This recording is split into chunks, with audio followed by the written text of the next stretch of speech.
Showtime! And welcome back, all you boils and ghouls and corpses crew, to another exciting episode of Habeas Corpses. Yeah.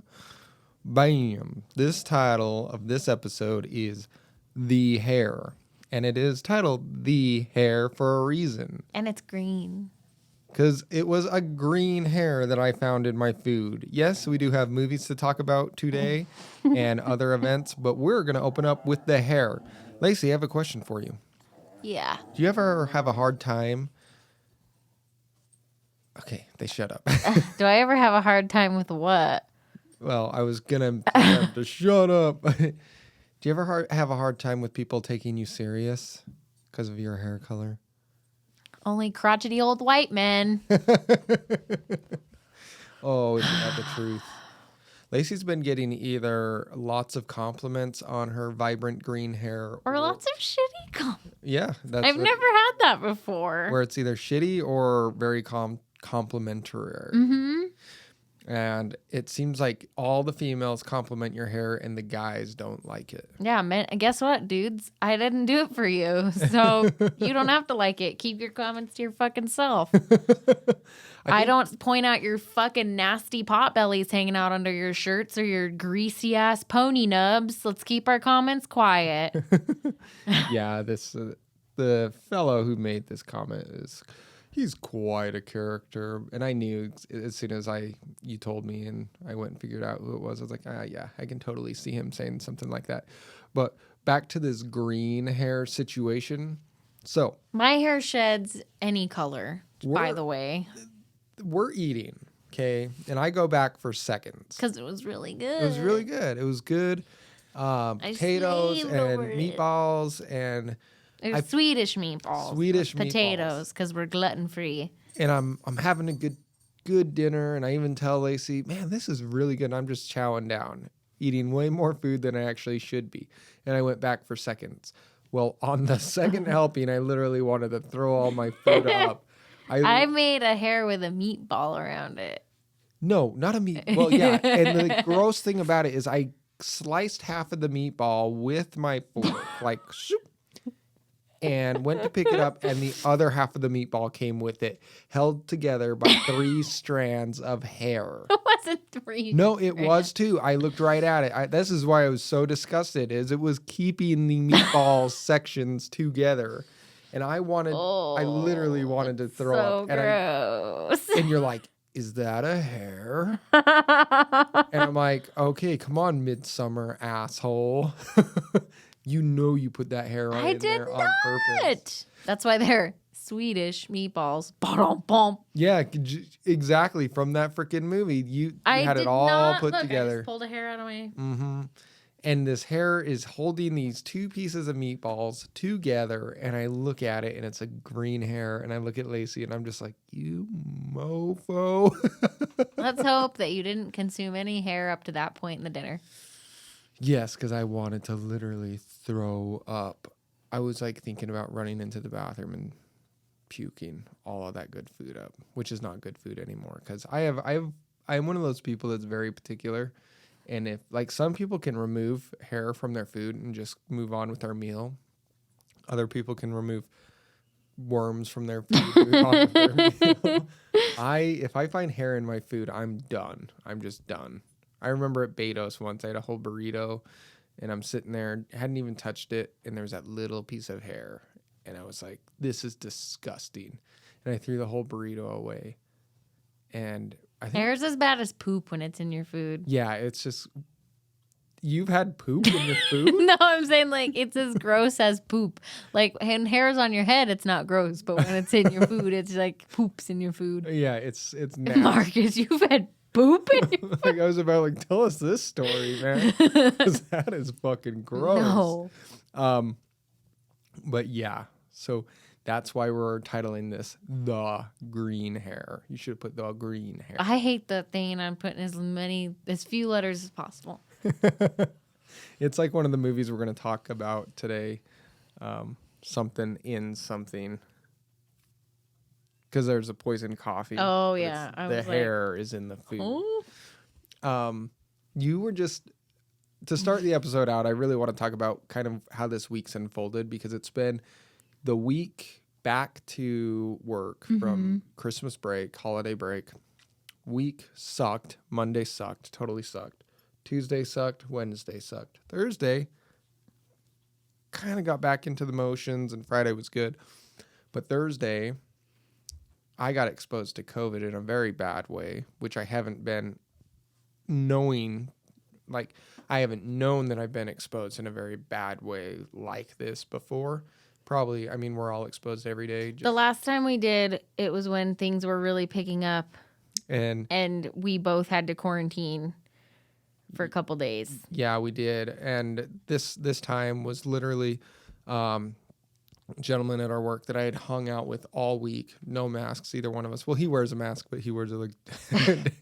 I know. He wears it like a chin diaper. When people are like, well, he wears a mask. Like, it doesn't work if it's only connected to your ears. Yeah. You guys know that, right? We breathe out of our nose and mouth. And so many people wear them that way. And so he was acting weird. And I was like, dude, like, kind of like, he seemed very anxious, like he was deep in thought. And I'm like, you don't look good and you don't sound good. He's like, he's this gentleman has other medical conditions that he tried to say this is what it is. I was like, are you sure though? And then he calls me later that night. I was like, yep, I just tested positive. I was just like, you motherfucker. Mm-hmm. I was so upset. And I'm vaccinated, so I should have some protection there. But as we know, this Omicron variant that's going around the world it really doesn't matter if you're vaccinated or not. It's like, I'm coming in. But the good thing is it's supposed to be a more mild version of the virus. And hopefully they're saying that this Omicron, if it spreads through the population as fast as it's going, it could outpace the original variant and the Delta variant. And I guess the antibodies are the same. Mm-hmm. Who knows? I don't know. They want us to all get boosted 500 times. It's like we're leveling up as characters. Boosted. I've just disconnected my game.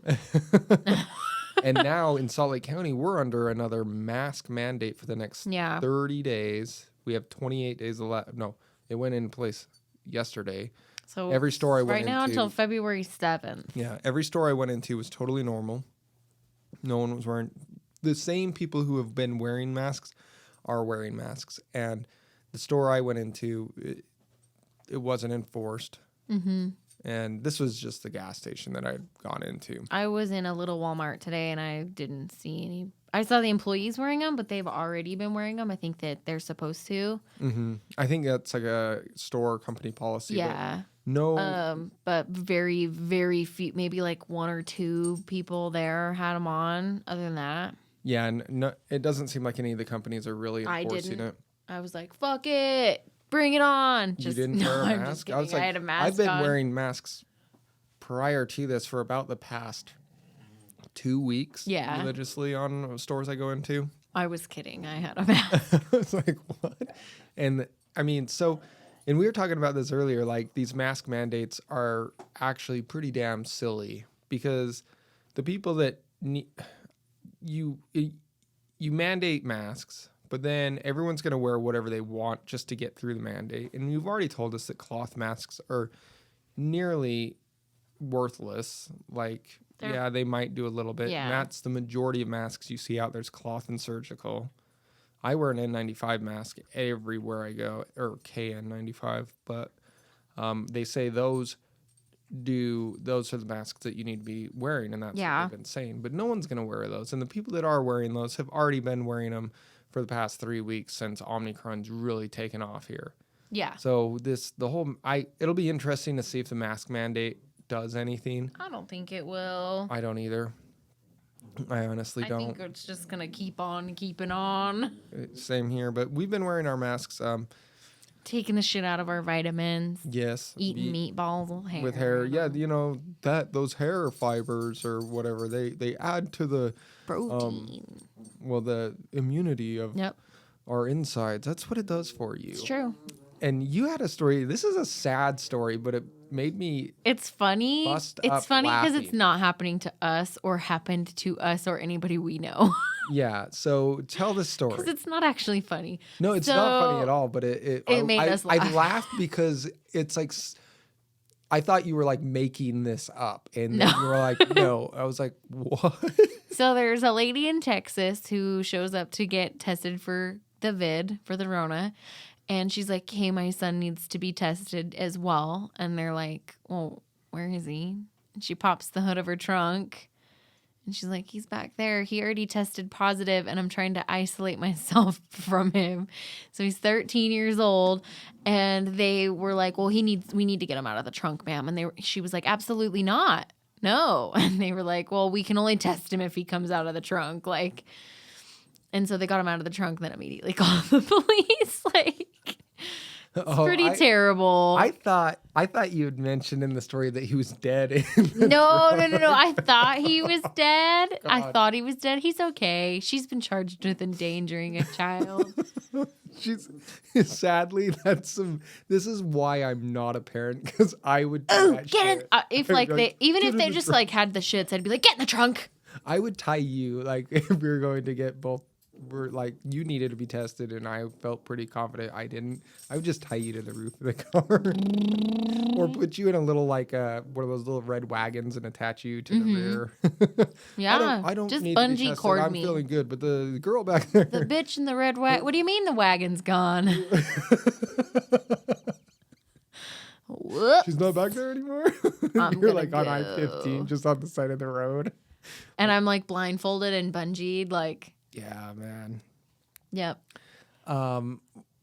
What else happened? We had Betty White passed away. Bob Saget died, apparently. Bob Saget just died today or last night or something. I don't know. I didn't care that Betty White passed away. I mean, every death is, you're sorry. You're not a diehard Betty White fan. No, and what made me so angry, and some other people that I knew angry, and we had like a conversation about this, was, okay, Betty White died. It blew up on social media as expected. I literally seen it, sent a text message to you, and then I was like, I got to stay off social media today because that's all there's going to be. It's Betty White, Betty White, Betty White. Oh, and I get it, but at the same time, there was literally a wildfire that devastated like thousands of homes in Colorado. Mm-hmm. And the mention of that in the news, and the mention of all the severe weather that we're having in the Pacific. But it's non-existent. Or no, not the Pacific. Like in Tennessee, Kentucky. Mm-hmm. It's minimal. And I'm just like, this is what's wrong with us. This is why, like... But we're still posting about Betty White on the daily. Yes. Do you want to know what really irks me? It's just like that movie that we talked about last week. Mm-hmm. Don't Look Up. It's like, oh my God, people. Like, I'm amazed that people are like, the 18th or the 17th of January should be a national holiday for Betty White. And I'm like, yeah, you were saying that. And you're like... It is. For Martin Luther King Jr., you fucking pieces of shit. Now, why did they say January 17th? Is That's that her birthday. Oh, it is? Mm-hmm. And they're like, you're like, well, I guess Martin Luther King, move aside. You're not relevant anymore. The whole, I know. The whole Freedom March and all that. You were not on the Golden Girls. Yeah, forget that. Betty White's gonna have this day. We'll give you the Martin Luther King hour at like 7:00. You can have the 18th. Will that be all right? Yeah, like, what the hell? Oh man. I don't, now this is just me because I'm not big into like pop culture in that way, and I don't understand the huge rage about Betty White. She's a good actor. She lived a long time. She had a positive attitude, but there's a ton of them out there. But she, for some reason, put her hashtags right in life, and she just blew up. Because she likes dogs. It's because she likes dogs. Yeah. That's your opinion. No, it's a fact. That's a fact. I have a good piece of news. What? So back like well over a year ago, we did an episode on a missing girl, Jessie Gutierrez, and I had like even spoken to her mom for that episode. Somebody has been arrested finally. Oh, for her murder? Or disappearance? Just for her Because disappearance. they never found They her, haven't right? found her body, but it's like a step in the right direction. That's so that means there's some evidence. Yeah, that means that the case is going somewhere. Yeah, so I thought that was cool. I'll share the link on our Habeas Corpses. I shared it on my personal, but I've been waiting for this episode To kind of drop the news. Yeah. Well, that's awesome. So I thought that was cool. Yeah, what is that episode called? Is it just It's just Jesse entitled? Gutierrez, yeah. Yeah, you can go back and listen to that episode. In fact, I'll probably post the link to it. Good. Yeah, for sure. Now let's talk about the first movie we're going to talk about, and that's Misha and the Wolves. You had suggested that I watch this, and I guess I didn't get as into it as you, just because, I don't know. I guess it's because I like, we were just talking about, you're watching a documentary on a crime that happened with a notable artist and fraudery. I just made up my own word. Go on. Fraudery. Debunking fraudery. Since 2019. Well, it wouldn't be forgery either. What do you call it when you copy It was a something? forgery. I thought forgery only... No, I think it was an art forgery. I don't think there's a special term for it. When I think of forgery, all I think of is signatures. It was fraudulent art. There we go. Or art fraudery. And I look at that as a Whichever you victimless prefer. crime because In this it's rich situation. people with too much money on their hands to spend.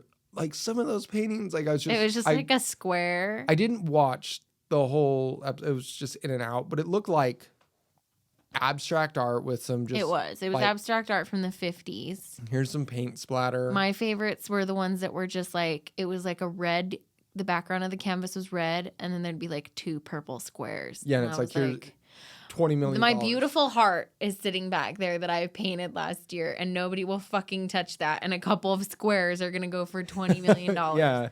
So I don't really fucking feel bad for that. Yeah. So when I look at things like that, I'm like, oh, $20 million forgery, but it's only it's only rich people that are suffering, so don't really feel bad. Now I'm not saying this. It's not okay. Misha and Misha and the Wolves. The one thing that gets me about it is she chose the wrong thing to try and don't fucking say. Yeah, to fit her niche into, and we'll get into that. So I'm not saying that's a victimless point, but it seems like the 2 people that bash heads in this, both Misha, who's the storyteller, and then the publisher, Jane. My problem with both of them is they're both just after this. Just cash. That's all they care about. Yeah. Jane. So it's not a victimless crime, but I see what you're saying. Like, we don't feel bad for the person who exposed it. Yeah. Like the shit that happened to her, we don't feel bad for her for. No, I don't. Because she's a greedy bitch. Yeah, I do feel bad for all the people who invested time into her story, into Misha, because her story is... And for all the Holocaust survivors. Yeah, that she totally stole from their tragic situation in order to put herself on a pedestal.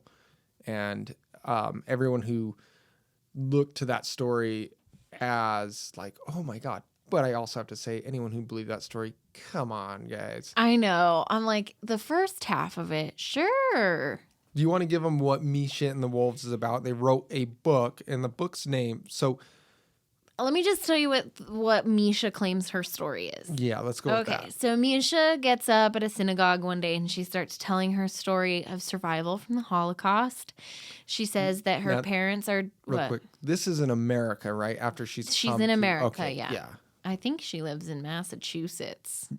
Yeah, so she lives in America now, and the synagogue is in a local small town. Yeah. And to preface part of why she starts this story in the first place is because she's come to some financial hardships, if I'm not mistaken, with her home, right?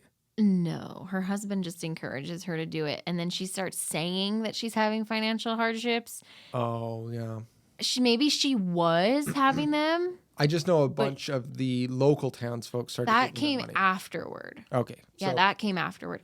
So anyway, she gets up and she starts telling this story. And basically she says that she woke up in the middle of the night. She was 7 years old and her parents were deported to Auschwitz. I think she alluded to them being deported to Auschwitz, to a concentration camp.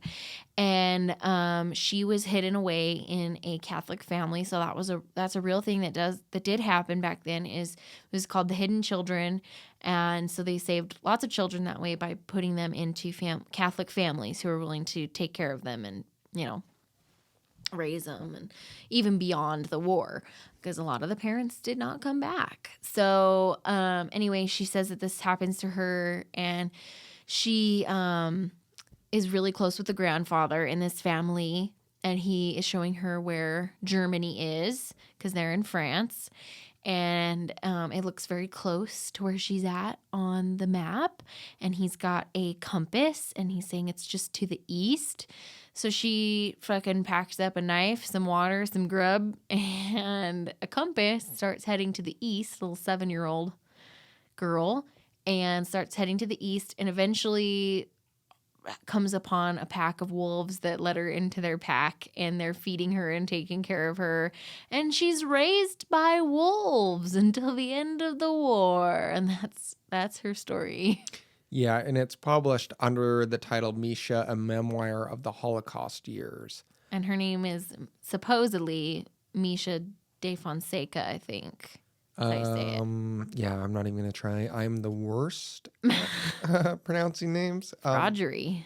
But she publishes, yeah, so... This is a fraudery. Yeah, a fraudery, exactly. So Misha meets Jane through a local connection, and Jane is this wannabe publisher. You know she's published one book. Yeah. And it's a financial book. Yeah, and you know the sound that's like chick-ching? Yep, that's what Jane goes through Jane's head. And she's like, we can make this a novel, a memoir, and I can make a lot of money off of it. And so they go with that, and she convinces her to write the book. They publish. They're on like Oprah's. They were going to be. Misha refuses. Oh, does she? Yeah. I thought so they eventually that's got on where Oprah. all the trouble began. Is she was Okay. going to be on Oprah. But they start. She refuses. They start publishing in America. They start making headway, getting really a lot of. Are you sure? No, she does. She makes. She it doesn't. On Oprah. She doesn't go on Oprah. Look it up, Marcus. Okay. There's no clips of her on Oprah. They would have put that in the documentary. She had agreed. The Oprah people fucking came out, filmed her, put with the head. That's what I was gonna say. I thought, but that she didn't go through with going on. Okay. She did not go through. But so this that is- never went in. And this is where the story like. We would have seen that clip. We would have all read Misha and the Wolves in school. Okay. Okay. Well, this we could have. I just don't remember. But we are. She does have the Oprah Winfrey crew come out, and they film her at this wolf sanctuary. Yeah. And why on earth these people that own this wolf sanctuary allow her to go into this cage for a Because photo she op? says that she's a wolf person. No, because they also see cha-ching. Everyone in this is just seeing cha-ching to me. I know, and then we're supposed to feel bad for all of them. Yeah, and I'm like, I don't feel bad at all. There's but a couple of them that are not in it for that, like the lovely German lady who like goes and debunks it all. Yeah, She's because a she's doll. an actual Holocaust survivor. And she was one of the hidden children. Like, she's not in it for money. She was in it for justice and truth. And she was hoping that at least the Agreed. real part was real, Agreed. but none of it was real. Anyway. And then, you get the wolf that literally grabs onto her head and then lets go. She howls. And then she howls and the wolves howl with her. And everyone's like, it is true. She is a wolf. Something about this lady. And then It's from like there. how when you're in a haunted house and the lights flicker and you're like, I told you, but really just like an electrical short in this quote unquote haunted house. Haunted house, but yeah. it's just enough proof It's for a the fire world. waiting to happen is what it really is. Yeah. Light bulb flickering, check out your wiring. It's not a poltergeist. Mm-hmm. But you're right. That's where it kind of turns on its head, and Misha is like, Now she sees Cha-Ching. Totally does. I don't even remember what the lawsuit was over, but she basically sues Jane. Yeah. For all the she's rights. like, you're defaming me. Like, I don't want you to share this story while she's making Money. all the monies in the other countries. I think it was published in 12. Well, that's when she takes off. Yeah. Has this huge lawsuit against Jane and starts publishing with And this is when she's asking for money from. She's like, I'm going through these hardships, and everybody in the town is giving her money. Yeah. While she's like rolling in the dough. The dough, and then she goes back to Europe and is publishing all over there. On all these talk shows, she's meeting with school children who are drawing pictures of her. Yeah. And Jane's pissed. Jane's like, this bitch. You're taking money from me, because she had to pay her. Yeah. In the lawsuit. She was like, And she had done an appeal and lost. And so then Jane is like, okay, what was it that tipped her off that she thought it wasn't a real story? Was it the pictures? So she starts digging into some stuff. She's like, there's got to be something. And she notices that in a bank statement where the money goes to Misha, that she writes where Duval. She's from. Or Duval. And her mother's maiden name, which was not Duval. It was something else. It's a D name. It was a D name. Duval. Defonsel or something. Devons. I don't know. Yeah. I didn't exactly take notes. And so anyway, she's like, this bitch. And so she like gets together with all these amazing German women who are like, yeah, we can get to the bottom of this. We have like... First, she gets together with some people in America. Yeah, that's when they do the picture thing, and they're like, does that photo look like a 7-year-old to you? No, it looks like a 2-year-old. Yeah, it's like a newborn baby. This thing was traveling through the forest. With a knife. She killed a man. We'll get to that, because that is just insane. But it's absurd. That's why we're laughing. It's absurd. So they figure out, but then they kind of hit a roadblock, and they can't really afford to go to Europe and do all this investigating. But they find the lovely ancestry lady that I think that's her work, and she does. Yeah, she does like German ancestry because she tries to like help people get back to their families, and she's like a badass. I don't even think she's compensated for this. She just starts going straight she's just to like, work, I'm on it, and she's like, I'm on the case. Like they should hire her to come back here and do some of these missing persons cases and I stuff. was like so blown away. Like if you handed me a stack of papers, I'd be like, I'll do this later. And I would put it somewhere and forget about it and find it in about 10 years. Yeah, so while Misha's out making all this money and all this fame, and at this time, not only is, like you said, she's meeting with basically the equivalent of Good Morning America, but in Europe. Yeah. And launching this movie now that I don't know what is wrong. I want to watch it. I want to see it. European cinema is the shits. I know. For the most part. Like, that is one I was like, export. I must watch this film. That is one export America still kind of has, and it's entertainment. Because they're like talking about how great this film is, and they're showing scenes in the documentary, and it clearly is horrible Hallmark. It's an American B movie, and it's a European A movie. Yes. You know what I'm saying? It's just so blockbuster bad. European. Does not. It would be in the Dollar Tree bin. No in kidding. America. And like, you know who I feel bad for though is the little the girl that ends up playing Misha. I was like, oh, her career's ruined. Her whole role is bullshit. Yeah, I felt bad for her too. And you could say, well, who does that hurt? It's an inspiring story, but who it really hurts is the people who really went through it. Yeah.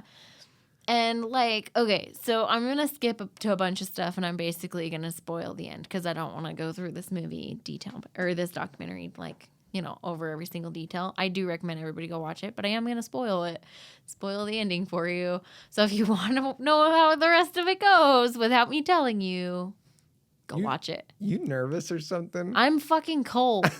You're like... Okay, where are you jumping to? So basically, it gets found out that she was a real Catholic kid. Like she was born into a Catholic family. The photos in the book are from her actual family. Yeah, the sinker is they find the baptismal record and they find her school record. Yeah, so they're like... Which puts her not in Germany. It put her in some other, I think Italy. No, she's in France. Is that where she was? No, I'm talking about from her story. She was saying she was going to Germany. Okay. Whatever. So she's in France. She was in China. Get fucked, man. So anyway, they discover like it's all been a lie and it's going crazy. Like they're reporting it to the media over there. And so because it gets reported over there, the movie's being now shit on because it's not a true story anymore. This journalist is like, doo-doo-doo-doo-doo. And he's like, I want to know her real story then. Because they're like, well, we still don't know who she is. We just know who she's not. And he goes through a phone book. Yeah. And I was calls, it's like on the 43rd name he calls. Yeah, because she had changed in the American book, she uses DeWall. And in the European book, it's Valet. Well, DeWall is a real fucking name. Like, if you're going to make up a story, why would you use real names? Yeah. So he comes across her aunt and he interviews her aunt. She's like, this little bitch was always making up stories. She was a delusional little cunt. We all hated her. We called her the traitor's daughter. Hang on. You're jumping forward here. So Misha she lived a life that wasn't perfect for a little girl. She lived a shitty life. She should have just told that story. Yeah, and it probably would have sold just as well. Yeah. Maybe not as well because... But we still would have felt sad for her. Exactly, because her actual story is her parents are resistance fighters. Her dad was in the army. Then when the country fell, it wasn't France though. Yes, they were from France. No, Marcus. they were somewhere where it fell real quick. Are you sure? Well, give it a goog. They were in France. Okay, we'll go with France. So, Viva the Revolution. Viva la Revolution. I was like, I used to know how to say it. Why isn't it coming out of my mouth? Oui, oui. We'll get to that later. Yeah, so anyway, he meets her aunt. And her aunt tells him the real story. And which so her dad was a traitor. Her dad he was a resistance fighter. He really was. He was in the army, but he was helping families. He was like basically hiding children and doing all the things that like she says she had done to her. But he gets busted. He's just telling everybody, shouting from the rooftops. He's like, I'm a resistance fighter. Yes. Like he's leaving documents out. He's the equivalent to a social justice warrior. Yeah. Today online, it was like, yes. He did like TikTok it. Yeah, he would. He's like TikToking, dancing around in the streets. To that stupid, I heard that one for a while. I understood the assignment. That's him. He's like, I'm saving all these people. And then, not that I don't even know if I can really blame him for turning on, because he still dies. They execute him. Like, I get where he's coming from. Like, if your fingers were in a press. And they were like, you tell us the truth about where you're hiding something, I would never be involved in any of this. No, he just had to give up the names. Yeah, they were like, if you give up the names, we'll let you. This is what's happening to me though. They're like, if you give us the names of the people you're working with, we will let you see your dogs again. I'd be like, all right, here they are. Like, yeah, well, that's why you're not a resistance fighter, and that's why he shouldn't have been either. Yeah, and so he gives it up, like. Because, who doesn't want to say goodbye to their kid? Like, yeah, knowing he's going to die, he wants to see his kid. He should have been noble, but he wasn't, and I can't necessarily blame him. Like, it's shitty because then all these other resistance people died because of him. Yes, and then this is the sad part of the story for her. They were going to let his wife live, and they ended up killing her, too. They killed her, too. They let Misha go, or Misha, they let Misha go. They let Misha live. But... And she has to go live with the family that calls her the traitor's daughter. Yeah, and all the families in that area were like, you fucking little bitch. Yeah. And she has nothing to do with her father. She's like, so you gotta... I'm really sorry. that's where you can feel sorry for her. Like But she should have just told that story, like, and how she came to America and overcame and loved wolves. yeah, well, And dreamt of living with them. That could have been her weird ass story. I was a little Jewish girl. She uses the wolves after she's found out as being a fraud. She uses the wolves and turns the story, I think, just to save her ass. Is the wolves? I think it's a little bit of both. Yeah, she's kooky, and basically she loses her ass. Jane, our publisher, hasn't published anything else since this book. Jane's like, I'm broke and I did this documentary because I need money. I need money, and hopefully someone comes to my Someone publishing will company. let me write a book. I don't know. And you kind of get But Misha says, like, the wolves did save me in my head and I believed it to be true. And, like, you're like, okay, just keep telling yourself that. Yeah. The forensic genealogist was Sharon Sargent. I'm not sure how you say her last name, but she was awesome. She was fucking badass. And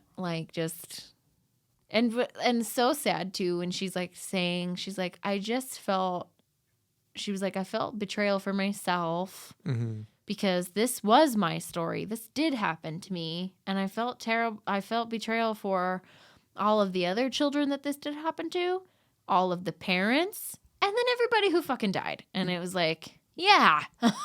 I'm surprised that they're still alive. That would put them, they've got to be in their And she looked 80s, pretty good and sharp. 80s, like early her 90s. eyes looked vibrant. I want to know what vitamins She was she's getting around. taking. She wasn't taking no when they scooter were or filming anything. her, She she's was like, walking around. "Doot, doot, And, that's the fucking key is you just don't stop moving around. Exactly. It's the key to life is movement. You can check this documentary out on Netflix is where it is currently. Yeah, and I really enjoyed it. I thought it was good. I loved that there was a twist within the twist. I didn't think it was bad. I wanted to preface I overhyped it for Marcus, and then he was a little let down. I thought it was going to turn into a murder at some time. Because that is usually what I watch. Yeah, I was waiting for Jane to murder Misha. I was waiting for the whole time for her just be You're like, why bitch. is Lacey watching this? And why is she so enthralled with this story? I don't know. I didn't have any I'm watching a lot of documentaries. sympathies for Misha or Jane. No, fuck both of them. So I think they both fucking suck. Moving on to our second film, which is not a horror film, but it kind of is. It's not a horror film, but it relates to a horror film to me. And it's The Hateful Eight. I was going to say, it's bloody. It's bloody enough. Well, what it relates... Which is a Quentin Tarantino thing, but it's certainly bloody enough to be a horror film. We won't jump largely into this film because it's been out since like 2014. And it's 3 fucking hours long, or 2 hours and 27 minutes or whatever. The runtime on it is 187 minutes. And that's not the extended version that you can watch on Netflix right now. I watched the extended version 2 weeks ago. And I've seen this movie oodles of times. I had to tell Marcus to shut the fuck up. He was doing his thing where he quotes it right before they say the lines. Yeah, I went and seen it in the theaters like 2 or 3 times. I have a poster of it on the wall. I have the vinyl record. And then I've watched it multiple times after it came out. And I watched it 2 weeks ago, and then I watched it with you. And I love this film. It relates to a horror film in such a great way. The Thing from John Carpenter starring Kurt Russell, and then The Hateful Eight is the same film, just not in the West. Yeah, it's still in a snow area, a blizzard. It's aliens in The Thing, and it's bad guys in The Hateful Eight. But it's like Clue. Yes, it's basically same thing. It's Clue with guns. Who killed Minnie with the gun and the jelly beans in the haberdashery before everybody showed up? Like, that's the game. Yeah, and I'm going to say something that I want to might be controversial, but we watched Antebellum by Jordan Peele, and we kind of ragged on that a little bit because we were like, it's not like historically accurate. They were using words that weren't used in that time period. You figure out it's not that time period.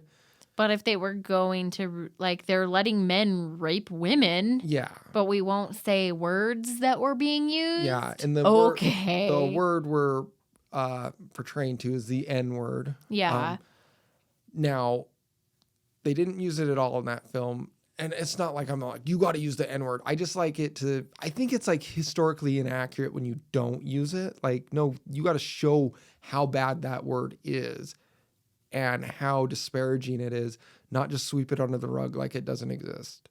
Yeah, that's what they did in Antebellum. On the flip side, Quentin Tarantino uses that word a little too much in this film. I mean, he goes like, we could go through and count. Yeah, I'm like, if it was a drinking game, you would be going to the hospital. And so I can see how some people are put off by that, because in Django he does the same thing. He really uses that word a lot. In this film, it's like tenfold with that word. There's a lot of racial tension in it. So if that stuff offends you, don't watch it, because it's pretty throughout. But it's pretty accurate too when you see the people who are from the North, the people from the South, and then Samuel L. Jackson's character. And he gets some good one-liners in on stupid Southern renegades, Chris Maddox and the Maddox Marauders. But I just wanted to preface that, like, it is full of that word. So, getting that out of the way, I don't want to jump into the huge plot of it. I just want to know what you thought of The Hateful Eight yourself, because you know me, I love the film, but I'm a huge Quentin Tarantino I'm not allowed fan. to dislike the movie because of how many times you've seen it. No, you can dislike it, because I didn't dislike it. I really liked it. I thought it was a good movie. Am I gonna watch it as many times as you? No, but no, you'll but probably it never was watch good. it again in your life. It was good. I liked it. It was a good story. Unfortunately, I already knew most of the fucking jokes and twists because you've told me so many of them. So I was like, oh, I know where this is going. What was your favorite scene from the film? When they started throwing up the blood, because they're like, it's so funny. And the music that's doing it's like doon doon doon doon doon doon doon doon doon. And Kurt Russell's character, totally, he's like, he just knows he's gonna die. And I didn't know this fact about this film till like last week. I was talking about it with our IT guy at work, and he's like, did you know that the guitar he smashes in that is a real antique Martin on loan to the film production? And I was like, no way. And so when I watched it, I was like, you can totally see that Daisy Domergue is like, I think her name's Jennifer, who is the actor? Jennifer Lee.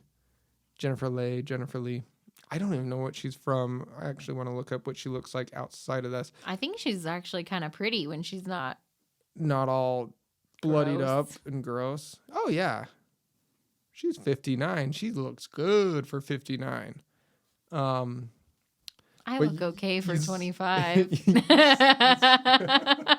You see her character react to the smashing of the guitar. Her jaw, she's like, oh. And she like looks off at the crew. You can tell where she's like, what the fuck? Because they were supposed to cut and do a different guitar, but it's so great. My favorite scene is where she's a racist pig during this whole film. She's a piece of shit. Yeah, she sucks. And but she's a really good actress, but she's like, her person is shitty. Oh yeah, and it's so satisfying when you get to see her hang at the end of the film, because like the whole film, they kind of they're kind of like, the killing of a woman doesn't that make you feel weird, And as an audience, you're sitting there like, is that, But I'm like totally like, hang her, string her up, but I love when Samuel L. Jackson's character gives Kurt Russell the Lincoln letter, and he looks over and he's like, do you know what this is, tramp? It's a letter from Lincoln. They're practically pen pals. and she takes this gnarliest Hoxus loogie and spits it on the letter. Samuel Jackson in all his glory, I love him. He just cold clocks the fuck out of her, which you're like, yes, get that racist bitch. But she goes flying out the fucking door and takes Kurt Russell with her because they're chained together, and he's just like, whoa. And then the line where she's like, "Is that how you treat your ladies?" And he's like, "You ain't no goddamn lady," and puts that snow in her face. Classic. Classic film. Do not watch movies with Marcus that are his favorites because he knows all the lines and he will ruin all of it for you. Yeah, I'm pretty bad. Thank God I had already seen fucking Titanic before you and I ever watched it together. Like, I did the same thing in Terminator. Yeah, Terminator's one of those ones that I can go Forrest Gump. Terminator, Forrest Gump, Backdraft, The Hateful Eight. Did I say Titanic? I don't know, but Titanic's on there. Yeah, Halloween. I mean, but The Hateful Eight's up there. I don't know why I enjoyed it so much because I'm huge. I used to hate Quentin Tarantino films when I was younger, like 16, 17. Mm-hmm. I remember watching Pulp Fiction. I was like, this movie fucking blows. And then I rewatched it and actually just enjoyed the dialogue. And I was like, this is excellent writing. These conversations are so fun and just enjoyable to watch these characters develop over the movie. And this is one of those ones where it's not action filled, but the character development and the stories within the characters themselves is so enjoyable. We were going to make the mention about Wee Wee. Oh. Because she's like, Channing Tatum's in this briefly. Yeah. He plays Jody, who's the leader of the gang, and he knows French. And Mimi, who owns the haberdashery. Minnie. There's Minnie, yeah. See, shows. Are you sure? Yeah. Fuck, Marcus. Yeah, I'm sure. They're talking, and she's like, "Sweet Dave, ask me if my ass is fat." And he's like, goes, "Yeah, it is." She's like, She's like, "I didn't tell you to answer me. I told you to ask me." And he's like, "Is your ass fat?" Wee. See, I know French. Oh man. And the other cool thing about that movie, well, it's kind of like Midsummer. The gore in it is excellent. It's believable gore. Yeah. Like, I don't know if they used any CGI in this or not, but it looked more practical. Like I thought it all looked practical. The gunshots were like great. And then the wounds, especially with Daisy Domergue's character, like, she gets the shit kicked out of her in this film. And rightfully so, because she's a piece of shit human, but she gets her 2 teeth knocked out. She gets a black eye. She gets puked on. She gets a fucking broken nose. Yeah.